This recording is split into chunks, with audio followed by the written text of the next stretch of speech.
Bismillahirrahmanirrahim. Assalamualaikum warahmatullahi wabarakatuh.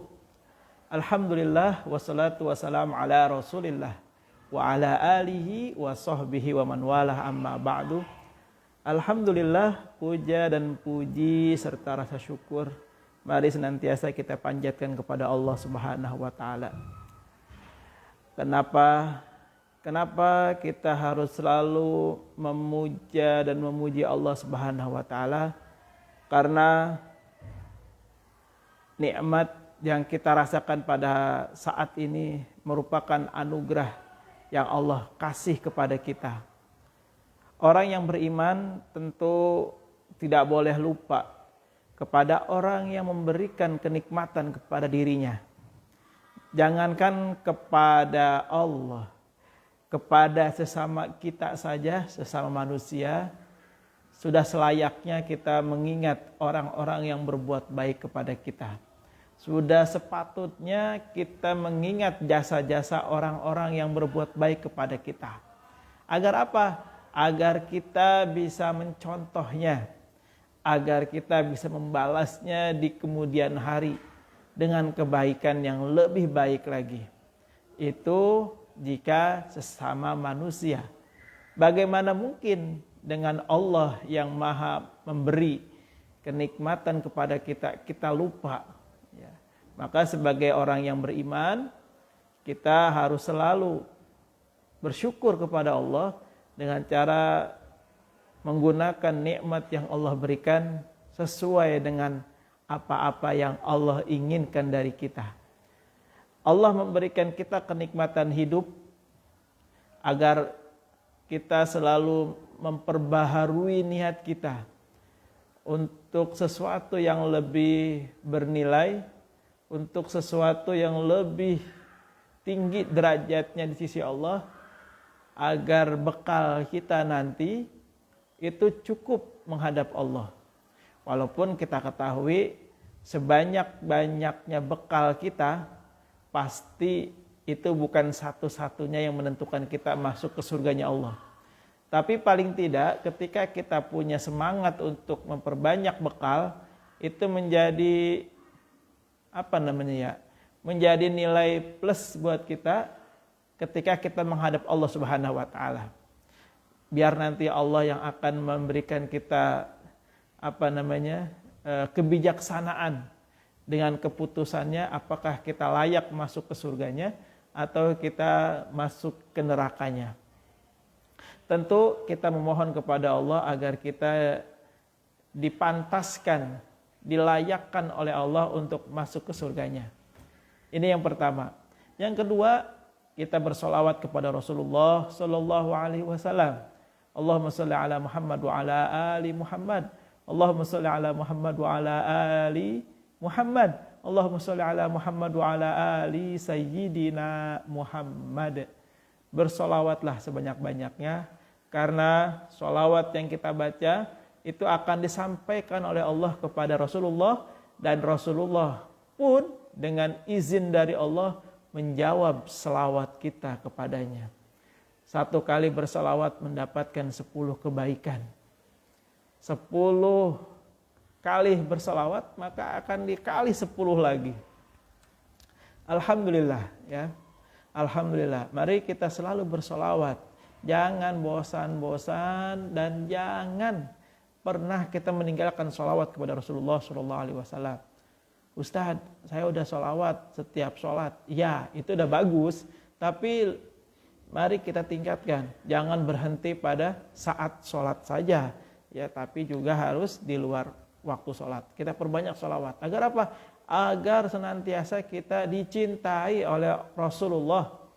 Sehingga Rasulullah pada waktunya nanti akan memberikan persaksian kepada Allah bahwa kita ahli sholawat.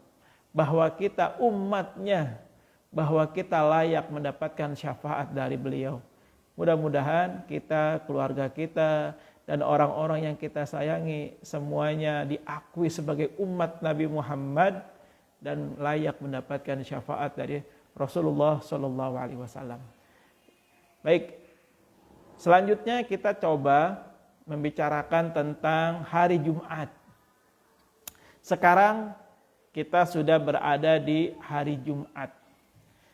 Tanggal 2 ya, tanggal 2 atau tanggal 3? Tanggal 3. Nah, hari Jumat ini bagi kita yang mengaku umat muslim, umat Islam dan orang yang beriman kepada hari akhir, maka pasti memiliki persepsi yang berbeda tentang hari Jumat. Ya.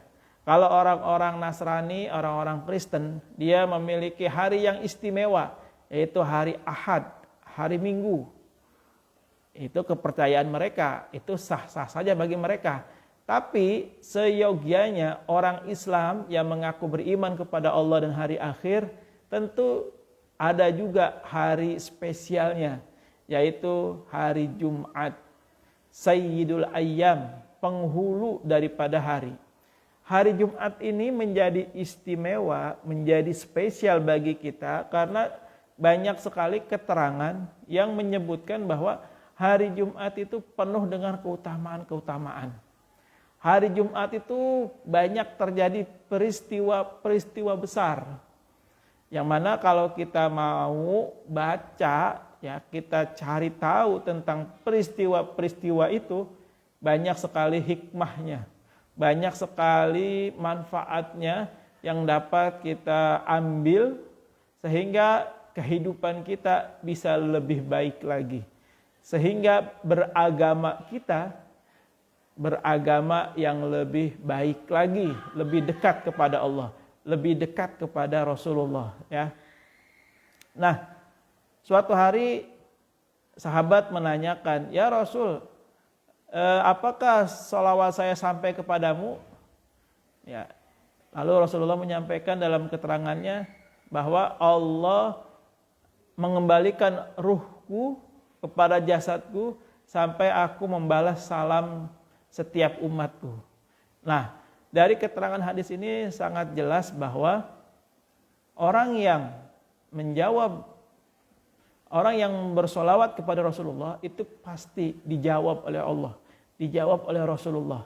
Ya, makanya jangan sampai kita punya pemikiran, kan Rasulullah udah meninggal, siapa yang jawab nanti solawat kita? Enggak seperti itu ya. Nah, terus itu yang tentang solawat. Yang selanjutnya tentang hari Jumat. Ini hari Jumat ini lebih banyak dikenakan kepada kaum lelaki karena di situ ada satu kewajiban, yakni sholat Jumat. Sholat Jumat ini sangat dianjurkan, bahkan diwajibkan bagi setiap laki-laki muslim yang baligh, ya. Nah, salah satu keutamaannya bahwa setiap hari Jumat itu setan-setan beserta para keroncok-keroncoknya, beserta para pasukannya, itu mereka bertebaran di muka bumi. Ya. Mereka bertebaran supaya apa? Semua umat muslim yang laki-laki lalai tentang kewajiban sholat Jumat. Nah, itu setan. Yang kedua, malaikat. Malaikat ketika di hari Jumat itu standby. Di mana? Di depan pintu masjid. Jadi Allah mengutus malaikatnya. Setiap masjid ada 2 malaikat yang standby di sana. Yang nungguin kita, orang laki-laki nih, untuk sholat Jumat. Loh, ngapain tuh malaikat di depan masjid? Ternyata ada keterangan, ada hadis Rasulullah. Di sini dikutip oleh Abu Laith As-Samarqand dalam kitab Tanbihul Ghafilin. Di sana dikatakan tugas kedua malaikat itu adalah memberikan ganjaran bagi setiap orang yang masuk ke dalam masjid pada hari Jumat. Ya. Nah, di sana dikatakan bahwa orang yang pertama kali masuk ke dalam masjid di hari Jumat, maka kata Rasulullah dalam keterangannya, dia akan mendapatkan seolah-olah seperti berkurban dengan unta, ya.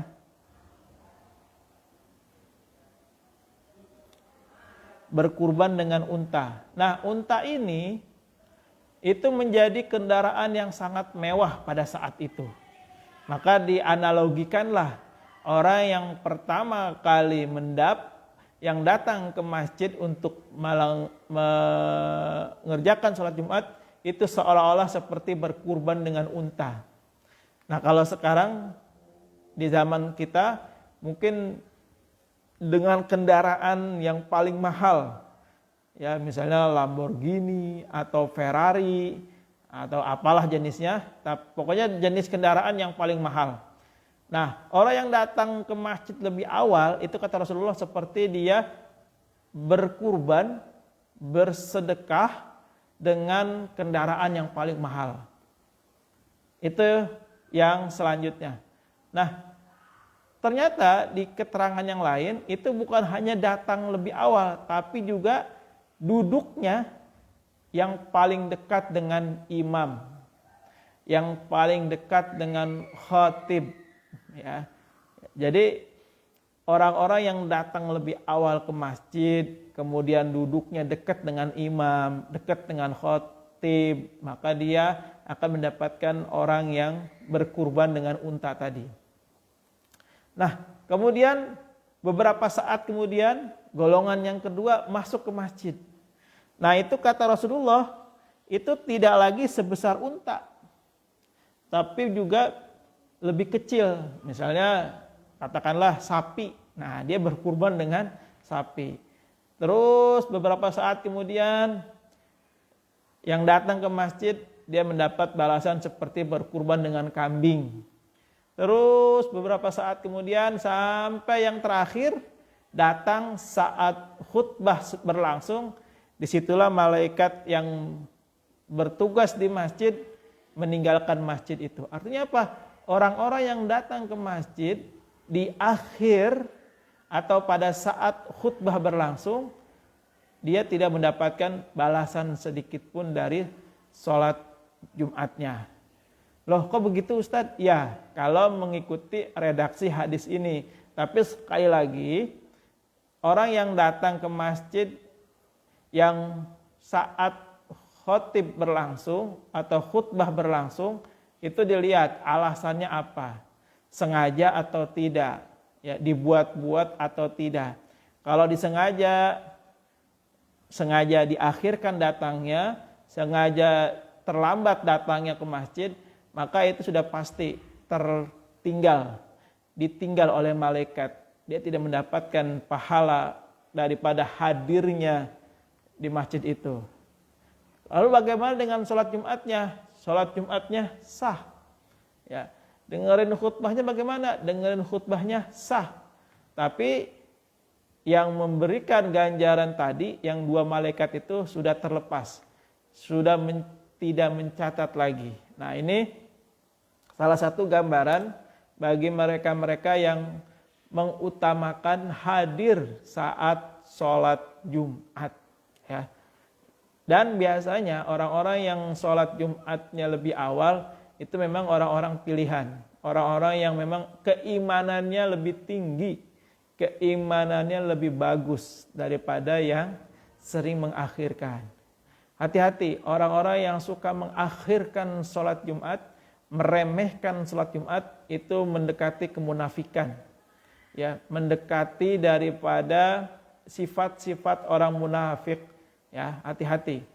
Kok begitu? Iya, karena dia tidak tidak memuliakan daripada salah satu kewajiban yang memang Allah tetapkan bagi dia.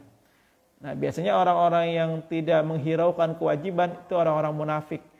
Ya, siapapun dia, baik dalam hal agama maupun dalam hal keduniawian, selama dia tidak menghiraukan kewajibannya, maka itu hati-hati. Ya, hati-hati ya. Luar biasa, efeknya pasti akan terasa cepat atau lambat di dunia, apalagi nanti di akhirat. Ya, makanya jangan pernah menyepelekan kewajiban. Jangan pernah menyepelekan kewajiban. Apapun itu kewajibannya, ya. kewajiban dunia saja harus kita tuntaskan, apalagi kewajiban soal beragama, ya. Terima kasih, mudah-mudahan ada manfaatnya. Mohon maaf jika ada yang kurang berkenan. Ya, kalau ada yang salah, saya minta dibukakan pintu maaf yang seluas-luasnya. Mari kita sholat Jumat di awal waktu. Ya, jangan nunggu waktu azan atau pas khutbah mulai, tapi lebih awal datangnya. Agar apa? Agar kita termasuk golongan yang didoakan oleh malaikat dan mendapatkan keutamaan daripada hadir di masjid lebih awal. Terima kasih. Hadanallahu wa iyyakum ajmain. Assalamualaikum warahmatullahi wabarakatuh.